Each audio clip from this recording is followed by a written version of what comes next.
Hello, I'm Matthias Anderson, one of the developer advocates at Pluralsight, and we are here at Author Summit 2022 at Pluralsight headquarters in Salt Lake City, Utah. And I have with me Ben Howard, who is one of the authors that you may have taken some courses from on Pluralsight. Ben, do you want to introduce yourself a little? Yeah, so as you say, Ben Howard. So you can tell from the accent, I'm not from around here, I'm from the UK. I live just equidistance between Manchester and Liverpool. For those of you who care, I'm a Liverpool supporter. That's important. And I've been a Pluralsight author since I think about 2013 or 2014. So 9 or 10 years now, yeah. Oh, cool. Well, so we wanted to talk with you a little bit about what it's like to be a Pluralsight author. So you mentioned 2013 or thereabouts. Do you want to just mention a little bit about how it was you came upon Pluralsight at that time, which is going to be a little bit different now, but what did that look like? Yeah, so that was early days of Pluralsight, really. And I was in, I think it was Barcelona or Madrid at a Microsoft Tech Ed or TechNet event, and as usual they have some sponsors, and then they have some booths around the side and people trying to sell you some stuff, and there was this booth with Pluralsight in it, and the strapline at the time was hard code developer training. Now I'm not any developer, right? So I did Microsoft project, that was my thing. And I think I was at the event probably to speak, can't quite remember. And anyway, I walked past the booth and I kind of gave it, not really a second glance. And somebody said, "Hey, do you want to buy some developer training?" And I said, "No, not really, but do you want some courses on project?" And they said, "Yeah, we do, because we're building out the library and we could do with those sorts of skills." So that was how I first got involved with Pluralsight. Yeah. So it was I always kind of like it to think of it as a reverse sell. Yeah. No, I hear you. Actually, the way that I wound up coming to A Cloud Guru was a similar sort of a reverse thing. But let's dig into to your story a little bit more here. So you started making courses for Pluralsight on Microsoft Project. But you mentioned to me before we went live here that you also started moving into a number of other areas. So what other sorts of courses have you then been making after that? So like a lot of people who spend a lot of time kind of in tech and around numbers. So I have a degree in computer science, so I've always been interested in numbers and statistics. I've always been able to work with Excel very well. And so I sat down once at another author summit back in London, and just happened to be chatting to one of the content editors, if you like, people who commission the courses for Pluralsight. And he said, "Do you know anything about Excel?" And I said, "Yeah, I know a lot about Excel." He said, "Great, we need some Excel courses. Can you deliver them in the time frame?" And I said, "Yes." So we did that. And then my kind of job role morphed because project morphed. And I started kind of going back to what I was more interested in, which, wasn't project, and sorry project, I like you a lot, but had the opportunity to get involved in Power BI and some of the new data visualization technology that Microsoft has. And so about 5 years ago, I pivoted over to Power BI and started producing, as well as the Excel courses, some courses around Power BI for Pluralsight as well. So yeah. Interesting. Now, I want to point something out. You mentioned that you've done a lot of Excel stuff, but you're not a developer. Correct. I might contest that point, because I've recently in a talk I was saying that Microsoft Excel is probably the world's most popular functional programming language because you're building software effectively to solve business problems. You just happen to be using a different platform than some compiled language or something, right? So maybe it's more than you think there. Well, isn't it something like 2/3 of the world's data is held in Excel spreadsheets or something mad like that? I wouldn't be surprised. It's crazy, right? It was close to 1 billion people, I think, that use Excel or something. It was a huge number, and those people are getting their work done, right? Like they're making stuff happen, and that is a part of using technology effectively. So I love that you're able to then lead people through that to be more effective with that. And I think these days not everybody who uses Excel, but if you're using Excel for more than just tracking 10 numbers, you've probably got an if statement in there, or you've got a pivot table, or you've got some formulas in there. You might not think of yourself as a technologist, and you're probably not. You might be a product marketer or something else like that. But those core skills of using the Office products well. Not to the nth degree. You don't have to be a super VBA person or into Office scripts that now exist in the latest versions of Office 365. But the majority of people use Excel with some additional tech to get some value out of a series of numerical data at the end of the day to make key decisions for their organization. Yeah, I love it. Yeah. All right, so moving forward in time, now you're still a Pluralsight author. You were mentioning that you were also doing some other work at the same time because you're contracting to make some courses. Do you want to tell us a little bit about your situation there? Yeah, so for the last 18 years, effectively, I've worked for myself as a hired hand, let's just say. One of the interesting companies I'm working for at the moment, we are looking at their CO2. So how much CO2 do they produce as an organization? Because any organization over a certain size in certainly Europe and the US have to report their CO2 emissions. Many organizations are moving towards net zero and have a target of net zero. And in order to achieve that, right, you have to be able to understand where you are today. So what we've done with this organization, and it's been a journey that's taken us a couple of years, but I've only been working on it part-time, is understand what the CO2 that organization is emitting. So how much CO2 are they spending or emitting when their employees fly somewhere? What about car hire? What about how much CO2 they're using for Microsoft Teams or for Azure or AWS? And we're bringing that data in all from these different sources. We're putting it into Power BI and we're visualizing that. And that is a key management tool for the senior exec team in that organization to drive down net zero or drive towards net zero for that organization. They're making key decisions based upon Power BI and data that often is coming from an API or stored in our favorite tool, right? Excel. Yeah. Yeah.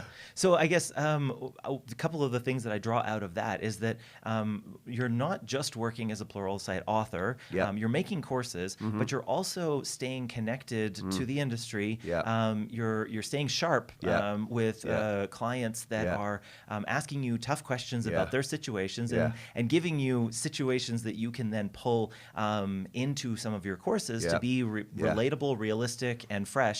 And so, do you like having that split? Like, is that a useful thing to you, or? Yeah, it is. I've always done training as part of my offering for companies, if you like. And if you are able to go out and do consultancy, and then you come back into the classroom, or in my case, sometimes the Pluralsight studios, my studios at home, which sounds really posh, but it's not.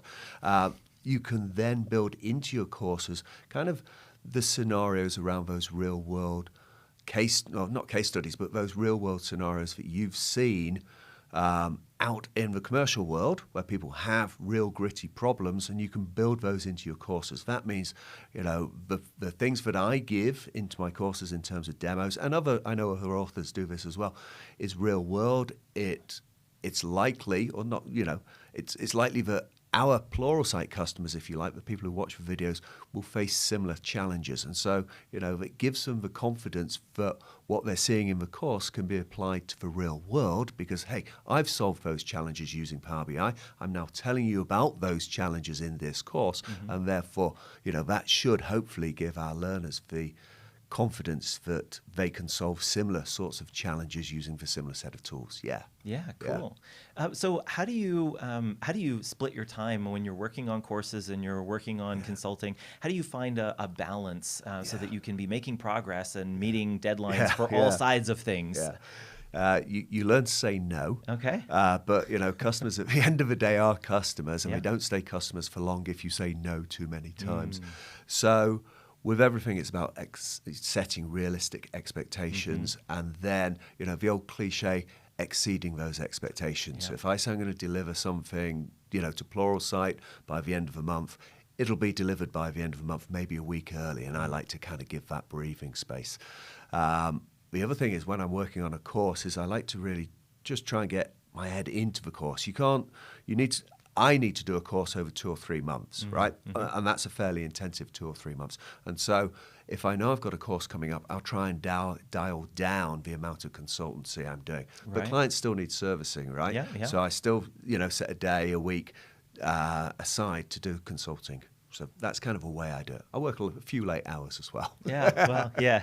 But setting expectations like you were talking about, I think makes a lot of sense in so many different contexts where maybe you're still supporting those clients, but maybe at a lower rate for now, but then saying, okay, I can really get to that next month or something like that to dig into it more deeply. So. Yeah. Well, it's never quite like that. I'm in Utah, thousands of miles from home. I've got 2 laptops with me, right? I've got my personal one, which I use for my personal work. I've got one of my clients' laptops with me as well, because I know that, if he says jump, then I have a little bit of time to say jump. It'll only say jump, and it'll only be for half an hour.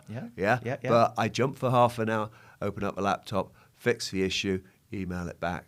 He's happy. So expectations are about setting, the expectation that, I'm not going to be able to work for you for a whole day this week, but if you've got 1 or 2 little issues, just email them to me. We're in different time zones. I'll get them back. I'll get the answers solved or get the answers and get those emailed back to you. So very cool. That's the way we try and do it. Well, just good customer service there, right? Like making sure that you're taking care of the people that are relying on you. So I hope so. Yeah. So one of the things you were talking about just a few minutes ago, I think it was before our stream, was about the interview process or the audition process. You were saying to sort of become a Pluralsight author. Now, what you did was a lot of years ago, and so there might be some differences now. But do you want to just talk a little bit about what was that all about, and how did you find that? I think you had to produce like a 1 or 2 minute video on your favorite topic. I did Project, of course, perhaps a bit of an introduction to Project. And I remember it. I wrote the slides, and it took me forever to get it right. I'm not sure if I pulled an all-nighter, but it was certainly past midnight by the time I'd finished. And it takes a long time to get good quality audio synced up to good quality, PowerPoint. I'm a Microsoft guy, I use PowerPoint.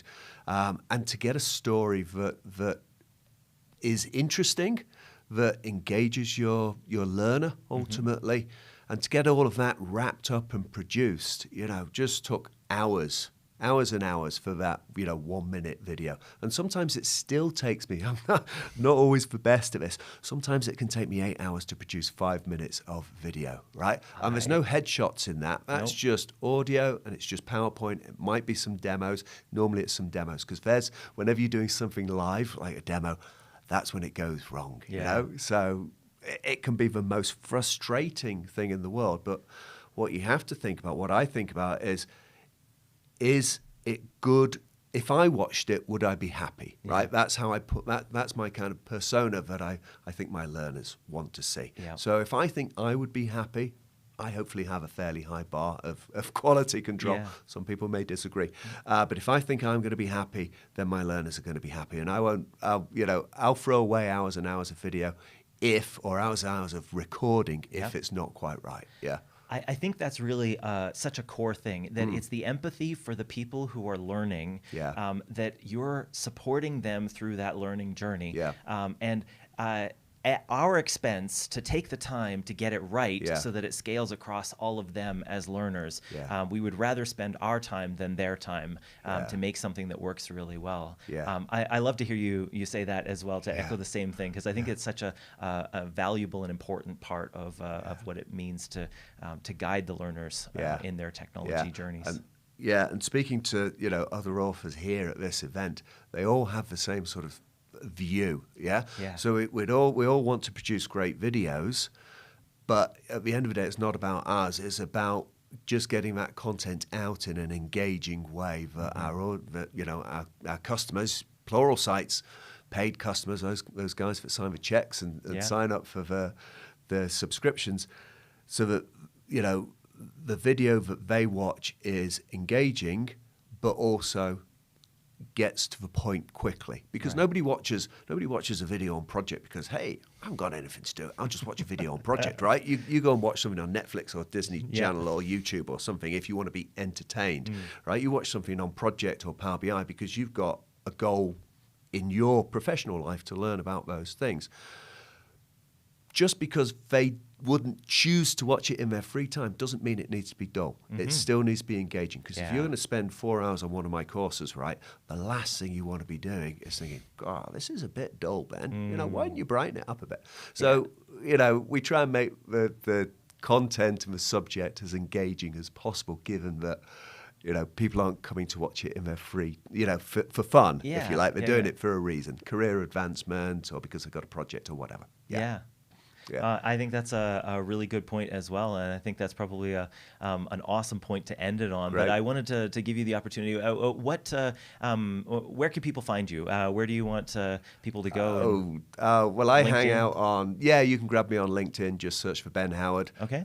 You'll find me Ben Howard, Pluralsight guy or something like that, or Power BI guy. If you've got a Pluralsight account, you can grab me on Pluralsight. You can follow me and do all of those things. Courses there? Just reach out. All of the courses are there, 18 live ones, 2 retired. Okay. So here's a plug for Project Server 2013, right? Okay. 10 years old, that was my first course. Nice. So if you still got that in your organization, go watch the course. You can find it. So if you can't find anything to watch on Netflix, go and watch that. Go and watch Ben's course on...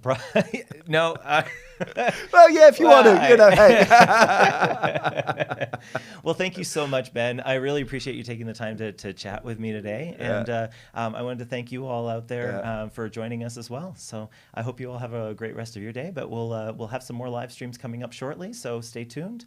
And I hope you have a great rest of your time here at Author Summit. I will do. Thank you very much, Mateus. Thanks.